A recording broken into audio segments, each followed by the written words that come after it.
সকলে বলুন রাধে রাধে। জয় শ্রীকৃষ্ণ। ভগবান শ্রীকৃষ্ণের অমৃত বাণী ও ব্যাখ্যা। মাতৃ ঋণ কোনো সন্তানই কখনোই শোধ করতে পারে না। ব্যাখ্যা: মা হল পৃথিবীর সর্বশ্রেষ্ঠ উপহার একজন সন্তানের কাছে।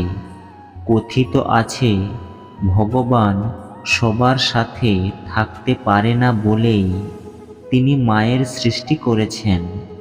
মা তাই ভগবানের রূপ প্রতিটি সন্তানের কাছে।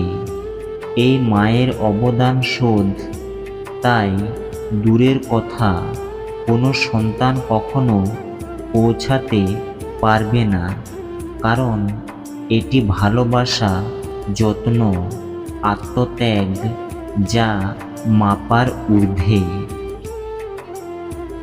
সময় কখনো মানুষের নির্দেশিত পথে চলে না, মানুষকে সময়ের নির্দেশিত পথে চলতে হয়। ব্যাখ্যা: সময় এবং বাক যা বেরিয়ে গেলে আর ফিরে আসে না, তাই এর যথার্থ ব্যবহার করতে না পারলে চরম বিপদের সম্মুখীন হতে হয় মানুষকে। সময়ের সাথে যারা চলতে পারে তারাই প্রকৃত অর্থে সফলতা অর্জন করে থাকে। মানুষ সঠিক সময়ে সঠিকভাবে কাজ না করলে পরে সেই কাজের জন্য যথেষ্ট সময় তো দূরের কথা, আর সুযোগই পায় না। মানুষের তাই সময়ের সাথে তাল মিলিয়ে কাজ করার কথা মাথায় রেখে সর্বদা সময় নষ্ট থেকে নিজেকে সরিয়ে রাখতে হবে এবং সময়কে বুঝে চলতে হবে। যখন সংসারে দেখার মতো কিছু থাকে না, তখন মানুষ ঈশ্বরের দিকে দৃষ্টি নিক্ষেপ করে। ব্যাখ্যা: মানুষের জীবনে 4টি অধ্যায়।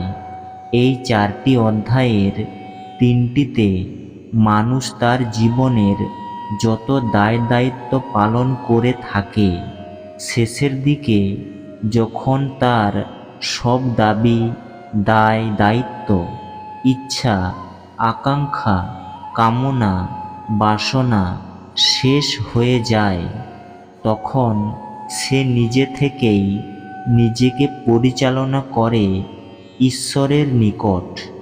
এই জগৎ সংসার তার জানা হয়ে যায়, তাই আধ্যাত্মিক পথে নিজেকে পরিচালনার মাধ্যমে নিজের জীবনের শান্তি খুঁজে পায়।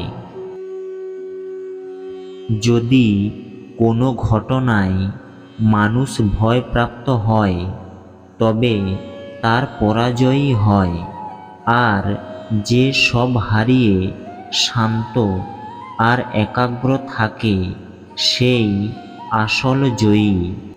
ব্যাখ্যা: ভয় মানুষকে পিছনে ফেলে রেখে যায়, তাই ভয় কোনো পরিস্থিতির ফলাফল হতে পারে না।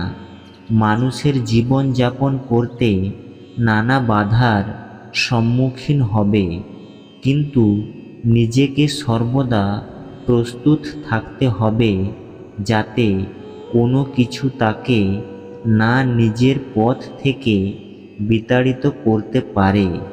তবেই প্রকৃত মানুষের অর্থে একজন ব্যক্তি পৌঁছে যেতে পারবে। দান তাকে বলে যাতে দানি হারায় আর যাচক প্রাপ্তি লাভ করে, কিন্তু বলিদান সেটাই যেটা দানি দেয় আর সারা জগৎ প্রাপ্ত করে। ব্যাখ্যা: দান এবং বলিদান এই দুই ভগবান শ্রীকৃষ্ণের বাণী বরাবর গুরুত্বের দাবি রাখে। একজন মা বা শিক্ষক যে ছাত্র বা ছাত্রী তৈরি করেন, তাতে তারা পরবর্তীকালে দেশের জন্য নিজেদের নিয়োগ করে, যা সমগ্র দেশের প্রাপ্তি ঘটে। দেশ তথা দশের জন্য করা হলো সার্বিকভাবে উন্নতি, যা দানের অনেক ওপরে স্থান পায়।